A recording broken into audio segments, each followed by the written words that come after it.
Olá, eu sou a Daniele Castellani, psicóloga e arteterapeuta, e esse é o segundo episódio do podcast Individuando-se, um podcast que traz reflexões sobre a vida, sentimentos e emoções e humanidades.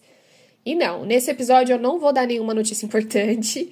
O título importante é exatamente sobre o assunto de hoje. Hoje eu quero falar sobre a importância, sobre tudo aquilo que nos importa ou que nós importamos. Você já parou para pensar no que é importante para você? Consegue discernir o que é mais importante na sua rotina, no seu dia a dia? Quais são suas importâncias, suas prioridades, o que é fundamental na sua vida, no seu cotidiano? Ou você é daquelas pessoas que acha que tudo é importante e que precisa dar check em todas as coisas até a hora de dormir? A sobrecarga mental ela é uma queixa muito comum na clínica e ela vem com uma sensação muito forte de estresse, de não dar conta. As pessoas relatam que não conseguem fazer tudo o que deveria, entre aspas, fazer. E aí, quando essa sensação ela é vivida num tempo considerável, ela pode ser grande disparadora de sintomas emocionais, como no estresse, no pânico, na ansiedade. Em relação ao trabalho, também tem o burnout, né? E aí, para a gente começar essa jornada de redução de sintomas, uma das partes fundamentais no autoconhecimento é saber daquilo que é importante para aquela pessoa, né? Então, a gente precisa, no nosso autoconhecimento, saber daquilo que tem importância para a gente. E aí, para começar essa reflexão, eu preciso mostrar para vocês a importância da etimologia da palavra importar, tá? Porque é daí que começa tudo aquilo que eu quero conversar com vocês hoje. Então, assim, a palavra importar, ela vem do latim importare, que significa trazer para dentro, tá? Importare, trazer para dentro. Bom, tá bom, trazer para dentro. E aí? Parece bobo, né? Mas vamos lá, que saber o significado dessa palavra pode dar um twin aí dentro que vai mudar a sua maneira de ver algumas coisas daqui para frente. Então, tudo aquilo que nos é importante é aquilo que trazemos para dentro da gente, né? De nós. Conscientemente ou, às vezes, não. Então vamos lá, respira um pouquinho agora e começa a pensar em tudo aquilo que você tem importado, dado importância, colocado para dentro nos últimos tempos. São mais coisas suas ou dos outros? São coisas que te fazem crescer e desenvolver, ou desenvolver pessoas queridas na sua vida? Ou você também coloca para dentro da sua mente, da sua rotina, coisas, demandas, trabalhos de qualquer pessoa, inclusive as que você não gosta? Bom, aí eu abro um parênteses, né, para dizer que eu não tô focando no trabalho, porque eu sei como o mundo funciona e os acordos estabelecidos nesse tipo de contrato também. E às vezes sim, a gente precisa colocar para dentro demandas que o nosso chefe pede, né, por exemplo, porque é um acordo de trabalho estabelecido pelas duas partes, por todas as partes, né?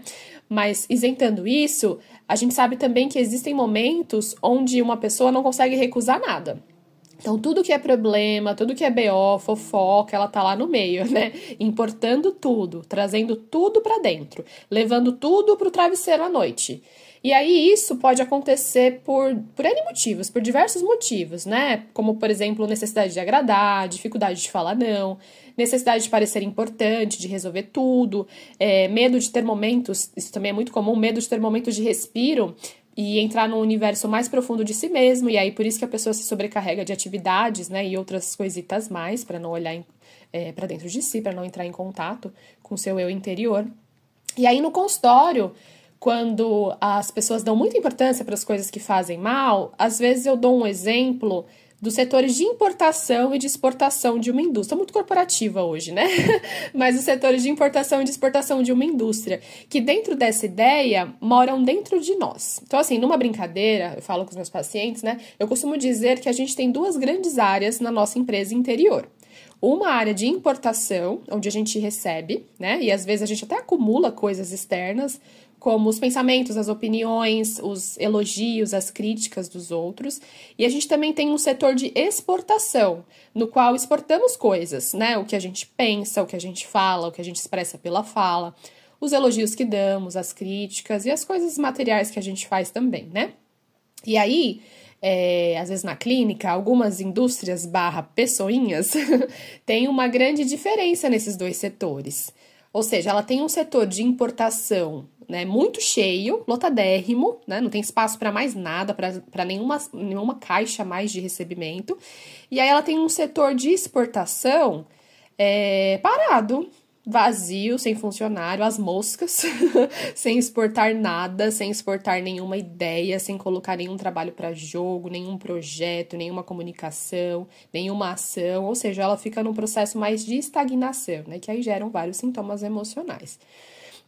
Então, quando a indústria / pessoinha tá com essa grande diferença nos setores, é super fácil perceber que ela tem dado muita importância para coisas que não deveriam ter importância, ou seja, que não deveriam ser levadas para dentro, né? E aí, normalmente, essas pessoas estão no momento mais sensibilizado da vida, se importando muito com tudo, sabe? Quando se importa com tudo, leva muito pro pessoal, muito para dentro, inclusive se importa com coisas pequenas que poderiam, em outros momentos da vida, até passarem despercebidos.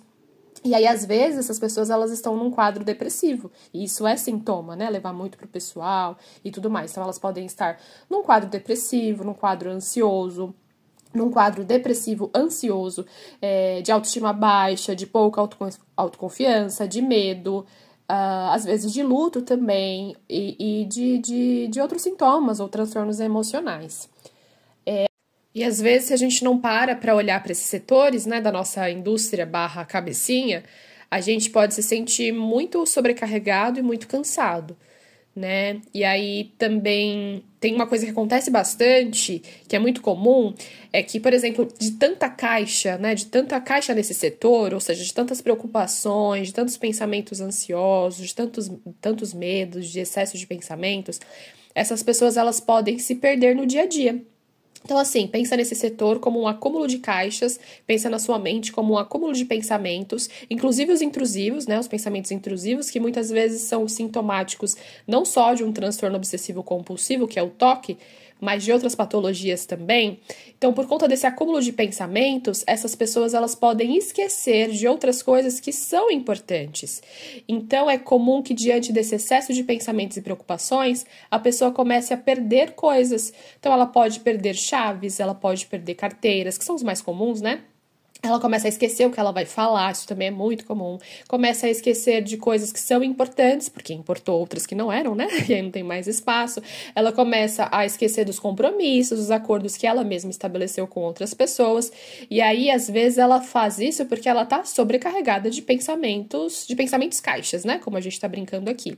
E aí ela pode tropeçar, pode se distrair com facilidade, às vezes andando, caminhando na rua, ela pode se machucar também. Porque aí são muitas coisas que foram importadas nesse setor dela de importação, né, que ela considera importante, ela leva tudo muito a sério, e aí ela tem pouco espaço de respiro, e obviamente, como qualquer humano, como qualquer mortal, ela não vai dar conta disso tudo, né, estranho seria uma pessoa que importa tanta coisa, conseguir dar conta de tudo, lembrar de tudo, sem que hajam essas falhas de esquecimento, esses tropeços, essas falhas de memória, essas percas de coisas, né. E as pessoas falam, Dani, mas tem gente que dá conta de tudo. Tem gente que se mantém firme e forte, não tem? E assim, tem gente que até pode tentar se manter forte, ser forte, se manter firme por um tempo. E por um tempo é até possível, mas se ela não aceitar, se essa pessoa não aceitar que ela precisa de espaços, mesmo que forçadamente, ela vai adoecer, tá? Qualquer um de nós podemos adoecer por sobrecarga de coisas que a gente dá importância. E aí é quando começam as crises de ansiedade, de pânico e etc, né? Então, assim, pensa mais uma vez num ambiente lotado de caixas e sem espaço para mais nenhuma caixa, mais o colega lá, o funcionário do setor de importação, com aquela prancheta dele, anotando tudo e recebendo tudo, né? Então, assim, o setor de importação continua colocando coisas lá dentro, e aí uma hora não cabe mais, tem uma sobrecarga, tudo aquilo começa o quê? A explodir, começa a rachar, começa a vazar pelas portas e pelas janelas, né? E aí a nossa cabeça, eu tô dando esse exemplo para mostrar que na nossa mente, na nossa psique não é diferente. Então, se tem uma sobrecarga, a gente também começa a rachar, começa a vazar, começa a explodir, né? Em crises de raiva, crises de ira, começa a vazar pelas portas e janela o choro, a angústia, né? A ansiedade. E aí é assim que os sintomas aparecem, vazando nos esquecimentos, começam nos esquecimentos, nas perdas de objetos, né? Nos tropeços, mas aí ela também pode seguir numa sensação de ansiedade, numa crise de pânico, numa crise de choro e outros sintomas mais, tá bom? Eu particularmente gosto gosto muito da ideia do desapego, sou um pouco mais desapegada, não em tudo, obviamente, mas eu tenho uma tendência a ser mais desapegada, e aí dá para analisar sobre vários aspectos, né? Talvez seja a minha criação, dá pra falar que é meu signo, meu ascendente, é a minha personalidade, né? Não dá pra saber qual a ordem dos fatores se altera o produto, mas eu acredito sim que algumas pessoas têm mais facilidade com o desapego e outras não, mas eu sei que todas as pessoas podem desenvolver uma capacidade de desapego, né? De desidentificação com algumas coisas. Só que para isso é preciso trabalhar o autoconhecimento, tá? E aí para isso precisa entrar em contato com essas áreas aí de importação e de exportação psíquica. E aí, como é que a gente faz isso? Importando menos coisas. Importando menos coisas, colocando menos coisas para dentro e colocando para dentro somente aquilo que é prioridade pra gente, né? Que a gente se identifica, ou seja, se autoconhecendo, refletindo sobre si mesmo, escolhendo melhor as relações, melhorando o seu consumo, né? Melhorando o consumo das coisas, consumindo de forma mais consciente.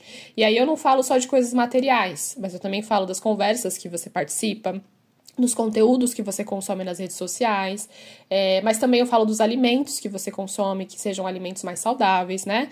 Porque quando a gente consome de forma mais consciente, a gente não importa, ou seja, a gente não traz para dentro coisas que sejam maléficas para nossa cabeça, para nossa mente, nossa alma, o nosso corpo, a nossa casa. E é óbvio que a gente não consegue filtrar tudo que a gente vê, né? Que a gente ouve, que a gente participa, porque a nossa mente rapidamente pega inúmeras informações do ambiente que a gente está, mas a gente pode escolher o que assistir, o que ver, o que ler, né, o que ouvir. A gente pode, desde já, começar a filtrar um pouco melhor aquilo que vai entrar no nosso setor de importação, na nossa mente, no nosso lar. Tem um restaurante, por exemplo, perto do consultório, que eu almocei 3 vezes lá nas últimas semanas, e a comida é muito gostosa, é bem gostosa mesmo, porém, a televisão, ela fica ligada na Record, eu acho que é na Record, eu não sei que emissora que é, e aí é aquela coisa, né, aquele programa que passa um monte de notícia trágica, um monte de desgraceira, bem desgraçudo, e eu não acho que a gente tem que se alienar, eu acho que a gente precisa saber das notícias, sim. Mas veja bem, às vezes eu acabo de sair de um atendimento, né? Atender, não, a gente lida com inúmeros conteúdos densos, né? Na grande parte do tempo também. Então, às vezes, o meu setor de importação acabou de receber a exportação de outras pessoas, porque esse é o meu trabalho, é para isso que eu tô ali. Então, eu acabei de importar caixas muito difíceis, muito delicadas, às vezes de muita angústia, de algumas violências. E aí, quando eu vou almoçar, eu não quero importar mais a notícia daquelas coisas todas que acontecem, porque eu já estou sobrecarregada, eu quero almoçar, respirar um pouco para eu ir para os próximos atendimentos. Então, na primeira vez eu não sabia, mas a partir da segunda vez que eu fui, eu levei o meu fone, né? Então, acho que é um pouco do episódio anterior sobre controle e autonomia. Eu não controlo o que passa naquele restaurante, mas eu tenho autonomia de levar o meu fone e de consumir uma coisa que seja mais saudável para mim naquele momento, né? De importar coisas que sejam mais saudáveis para mim naquele momento. Acho que esse é um exemplo. E aí, pensando nisso tudo, a gente também precisa colocar o nosso setor de exportação para trabalhar, porque só o de importação está trabalhando, né? Então as pessoas são mais sensíveis, se importam com tudo que dizem, prestam atenção em tudo que falam sobre elas, críticas, saem de casa já com medo do que as pessoas vão achar, porque está importando muita coisa. Mas e o seu setor de exportação? Como é que ele tá, né? Contrata a gente, bota a gente para trabalhar, bota funcionário lá, coloca as coisas para jogo, dá uma limpada nesse setor, porque não dá, né? Nenhuma empresa funciona, só um setor trabalha, né? E o outro não faz nada. Então coloca para jogo, começa a desapegar das coisas, começa a soltar as coisas, porque a gente não vive somente para importar, né? A gente vive também para exportar e fazer circular, doar, sabe? Doar palavras, igual eu tô fazendo aqui agora, doar tempo, doar ouvidos, né? Mas também doar as coisas, doar objetos. Doar e dar comida para quem tem fome, agasalho para quem tem frio, sabe? É muito importante também, porque exportar não é só exportar coisas materiais, mas também é comunicar, é falar, é soltar aquilo que te aflige, né? Então, se você tá sobrecarregado, cansado, se tá no momento de dar muita importância para tudo, sensível à opinião alheia, à opinião dos outros, às críticas, às fofocas, começa a exportar, né? Coloca para fora. Escreve aquilo que você sente, compartilhe com alguém que você confie, faça terapia, né? Falar cura, expressar alivia muito, comunicar aquilo que nos incomoda num lugar que é seguro, pode trazer muito alívio. Então, ao exportar as coisas, você pode liberar espaço para criatividade, para amorosidade, para alegria, para o prazer, para o descanso, né? Quando você exporta coisas, você pode contribuir com a vida de alguém, você pode ajudar com coisas importantes para uma outra pessoa, né? Imagina só que coisa mais linda, todos esses setores de importação e exportação, de cada um funcionando numa economia psíquica criativa. Seria muito sustentabilidade, seria muito delicioso, seria maravilhoso. Ai, gente, eu viajo, né? Eu viajo muito, mas eu espero que vocês, que faça tanto sentido pra vocês quanto está fazendo pra mim agora, tá? Então, às vezes, gente, essa sensação de incômodo, de medo excessivo, de estresse, de ansiedade, ela pode ter uma relação com esse seu setor interno, né? Nessa brincadeira que estamos fazendo hoje, desse setor interno de importação. Então, você pode importar coisas demais e exportar muito pouco. E aí não tem cabeça que dá conta, tá? Não tem cabeça que dá conta. Então, assim, a partir de agora, que tal começar a refletir um pouco melhor sobre isso? Né? Pense nas coisas que você consome. Pense no para que você dá tanta importância para coisas que te desagradam, né? No para que você coloca para dentro coisas que não te acrescentam, que te causam emoções desconfortáveis. Para que você aceita pesos que não consegue carregar, que se acumulam dentro de você, que tiram espaços de saúde, de lazer, de prazer, de alegria na sua vida. Reflita sobre o que você coloca pra dentro. Na sua casa literal, por exemplo, você não deixa entrar qualquer pessoa, ou deixa, né? Você deixa as pessoas entrarem com os pés sujos de lama, por exemplo. Deixa alguém jogar um saco de lixo pela sua janela da sala. Eu duvido que você deixe alguém fazer isso. Então, se psiquicamente, se psicologicamente você deixou por algum motivo essa sujeira toda entrar, se permita, a partir de hoje, fazer uma faxina. Tá? E aí você começa também a refletir sobre o que você exporta. Qual que é a contribuição que você faz no meio que você vive? Então, você exporta lixo também? Você também joga lixo pela janela da sala dos outros, né? Através de comportamentos, através de palavras? Ou você exporta palavras edificantes, palavras de amor? Você exporta e expressa carinho, né? Você dá um abraço, uma escuta ativa, né? Tem alguma coisa que você sabe fazer bem e que você poderia ensinar para uma outra pessoa, por exemplo? Como é que anda a sua criatividade? Como andam suas criações, né? Para o Jung, na perspectiva junguiana, criar é uma necessidade interior, uma necessidade da alma, né? Compartilhando ou não, né? Aquilo que a gente cria, todos nós, seres humanos, temos uma necessidade de criar. Seja através de uma coisa física, palpável e pegável, como a arte, né? E a matéria, ou seja através de soluções criativas para os problemas, né? Porque a psique também ela é criativa no ato de resolução de algo. Então, dos problemas do dia a dia, da sua casa, da sua vida, de problemas do trabalho. A nossa mente, ela tem uma sede pela criatividade. Às vezes ela esgota de tanto que a gente importa coisas que não são necessárias para a nossa vida, mas ela tem uma sede de criar, né, de fazer coisas diferentes. E a gente tem uma sede pela nossa capacidade pensante de criar e de desenvolver ideias ou coisas, né? Então, assim, você gostaria de exportar as suas criações, né? De criar mais e de exportar essas criações? E aí, saindo do campo do palpável e indo do não palpável, na verdade, indo pro literal, tem também alguma coisa física que você não usa mais e que você poderia deixar uma pessoa que usa muito mais feliz? Veja seu guarda-roupa, veja seu armário da cozinha. Tem alguma coisa que você não usa mais, mas uma outra pessoa poderia usar? Quais são as caixas físicas, né, ou psíquicas que você pode compartilhar ou doar para alguém, tá? E aí é isso, gente. Deu a louca no gerente. Deu a louca no gerente hoje. E se fizer sentido para você, tá na hora de você olhar para esses dois setores internos de importação e exportação e de, consequentemente, melhorar a saúde integral dessa indústria / pessoinha que é você. Tá bom? E aí eu desejo que você dê importância para aquilo que te faz bem, né? Coloca para dentro aquilo que te faz bem, que te desenvolve, que te faz crescer, que te dá alegria e prazer. E eu desejo também que você exporte aquilo que não te serve mais. Coloca para fora seus medos, suas angústias, fala, escreve, né? Mas que você também exporte coisas que sejam boas para as outras pessoas. Desejo que a sua mente tenha espaços de descanso, de alívio e que você consiga ter momentos de respiro, tá? E aí, se você precisar de algum apoio, não hesite em buscar ajuda profissional para quem quiser saber um pouco mais do meu trabalho. O meu site é o barbolani.com.br e no Instagram eu tô no @danibarbolani.psi. Tá bom? Espero que esse episódio tenha ajudado em alguma coisa. Um beijo e até o próximo episódio. Tchau, tchau.